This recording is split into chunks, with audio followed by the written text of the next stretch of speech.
Hi friends, అందరికీ నమస్కారం. Friends, ఈ వీడియోలో తెలంగాణ రాష్ట్ర వ్యాప్తంగా ఉన్నటువంటి ఇల్లు లేనటువంటి వారందరికీ అదిరిపోయే గుడ్ న్యూస్ అయితే వచ్చిందండి.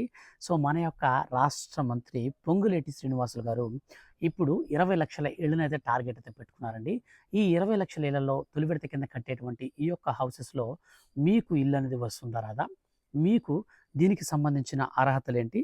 ఎప్పటినుంచి ఇది స్టార్ట్ చేస్తారు? ఈ యొక్క డబ్బులనేది మన ఖాతాల్లోకి ఎప్పటి నుంచి పడతాయి? కావాల్సినటువంటి ప్రూఫ్స్ ఏంటి? ఎప్పటినుంచి అప్లై చేసుకోవాలి? ఈ విషయాలన్నీ కూడా ఈ వీడియోలో నేను మీకు క్లారిటీగా అయితే ఎక్స్‌ప్లెయిన్ చేస్తాను. వీడియోని మీరు స్కిప్ చేయకుండా కంప్లీట్‌గా చూడండి. మీ యొక్క ఫ్రెండ్స్ అండ్ ఫ్యామిలీకి వీడియోని షేర్ చేస్తే వాళ్ళు కూడా ఈ విషయాన్ని తెలుసుకుంటారు. ఇక లేట్ చేయకుండా టాపిక్‌ని స్టార్ట్ చేద్దాం.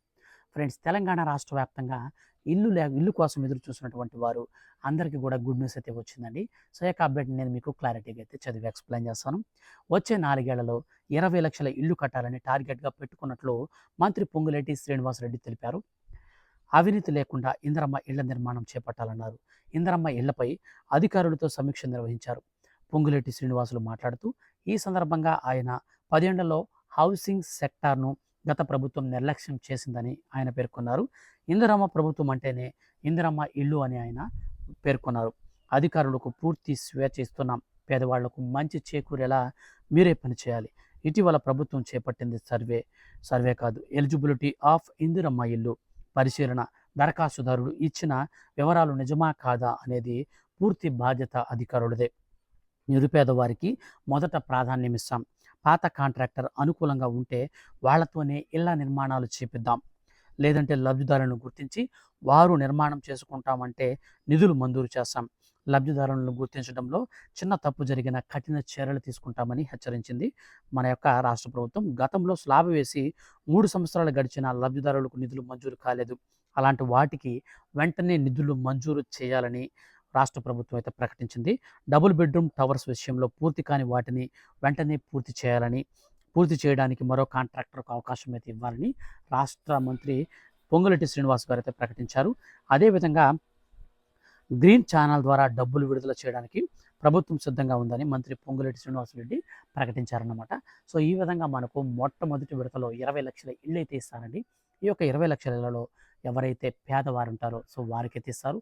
అందులో కూడా మనకు హిజ్రాలు, తర్వాత వెనకబడిన తరగతి కలిగిన వారు, అంటే భర్తలు లేనటువంటి వాళ్ళు, వితంతువులు, ఇట్లాంటి వాళ్ళు ఎవరైనా ఉంటే వాళ్ళకైతే ఫస్ట్ ఇస్తారన్నమాట. సో టోటల్గా మనకు వచ్చేసి 20,00,000 ఇల్లు అయితే టార్గెట్ పెట్టుకున్నారు. ఈ యొక్క 20,00,000 ఇల్లు 4 సంవత్సరాలు అయితే కడతామని చెప్తున్నారు. అందులో మనకు 2 ఆప్షన్స్ అయితే ఇచ్చారండి. మీరైనా సరే ఇల్లు కట్టుకోవచ్చు. లేదు మాకు డబ్బులు ఇచ్చేసేయండి మేమే కట్టుకుంటామని అనుకుంటే ఖచ్చితంగా మీ ఖాతాలోకి డబ్బులు ఇస్తారు. లేదు మేము కట్టుకోలేము మీరే కట్టించండి అంటే ప్రభుత్వం ఏం చేస్తుందంటే ఒక కాంట్రాక్టర్ని పిలుస్తుందన్నమాట. ఆ కాంట్రాక్టర్ని తీసుకొని ఆ కాంట్రాక్టర్కి ఈ యొక్క ఇళ్ళ బాధ్యత అయితే అప్పగిస్తుంది. సో డబ్బులంతా కూడా ఆ కాంట్రాక్టర్ ఇస్తారు. కాంట్రాక్టర్ అయితే మీకు ఇల్లు కట్టించి ఇస్తారనమాట. సో క్వాలిటీలో కూడా కాంప్రమైజ్ కాకూడదు. అలాగే అధికారులు ఖచ్చితంగా మీరు పూర్తి స్థాయిలో ఎవరైతే నిజమైనటువంటి అర్హత కలిగి ఉన్నారో వారికి మాత్రమే మీరు ఎంపిక చేయాలని చెప్పారు. వీటిలో ముఖ్యంగా చూసుకున్నట్లయితే ఈ యొక్క ఇందిరమ్మ ఇల్లుకి అర్హత సాధించాలి అంటే ఖచ్చితంగా రేషన్ కార్డు అయితే ఉండాలండి. రేషన్ కార్డు ఎవరికైతే ఉంటుందో సో వాళ్ళు మాత్రమే ఈ స్కీమ్కి అర్హులవుతారు. అలాగే మీ పేరు మీద అంటే మీ యొక్క రేషన్ కార్డులో ఉన్నటువంటి కుటుంబ సభ్యుల పైన మీరు ఎక్కడ కూడా ఇన్కమ్ ట్యాక్స్ పేయర్స్ అయి ఉండకూడదు. అలాగే ప్రభుత్వ ఉద్యోగులు అయి ఉండకూడదు. అలాగే మనకు వచ్చేసి మీ పేరు మీద కరెంట్ మీటర్ అనేది ఉండకూడదు. మీ రేషన్ కార్డులో ఉన్నటువంటి ఇద్దరు కావచ్చు, ముగ్గురు కావచ్చు, ఎంతమంది ఉన్నా సరే వాళ్ళ పేరు మీద ఈ యొక్క కరెంట్ బిల్ అనేది ఉండకూడదు అనమాట. కరెంట్ బిల్ కనుక ఉంటే 100% మీకు ఇల్లు అయితే రాదనమాట. సో ఈ యొక్క కొన్ని కొత్త విధానాలతో అయితే మనకు ఈ యొక్క రాష్ట్ర ప్రభుత్వం అయితే మనకు ఇందిరమ్మ ఇళ్ళనైతే మనకు ప్రవేశపెట్టబోతుందన్నమాట. సో టోటల్గా మనకు తెలంగాణ రాష్ట్ర వ్యాప్తంగా ఇవి వచ్చేసి మనకు సంక్రాంతి తరువాత అయితే మనకు రాష్ట్ర వ్యాప్తంగా ఈ యొక్క ఇందిరమ్మ ఇళ్ళ కార్యక్రమాన్ని అయితే స్టార్ట్ అయితే చేయబోతున్నారు. అంటే మనకు సంక్రాంతికి ఆన్లైన్లో సైట్ అయితే రిలీజ్ చేస్తారు. సైట్ రిలీజ్ చేసిన తర్వాత మనం అప్లికేషన్ పెట్టుకొని అప్లై చేసుకోవడానికి సైట్ అయితే వస్తుంది. ఆ తర్వాత మనకు 1 బై 1 అయితే మనం అప్లికేషన్స్ అన్ని ఇచ్చేసిన తర్వాత మనకు ఎలిజిబిలిటీ ఉంటే ఖచ్చితంగా మనకు ఈ యొక్క ఇందిరమ్మ ఇల్లు అయితే శాంక్షన్ చేస్తారు. ఫ్రెండ్స్, ఈ యొక్క అప్డేట్ అనేది మీకు నచ్చితే లైక్ చేయండి. ఫర్దర్గా ఏ చిన్న అప్డేట్ వచ్చినా సరే మిస్ కాకుండా ఎప్పటికప్పుడు మీరు తెలుసుకోవాలనుకుంటే మన ఛానల్ సబ్స్క్రైబ్ చేసుకోండి. Thank you for watching.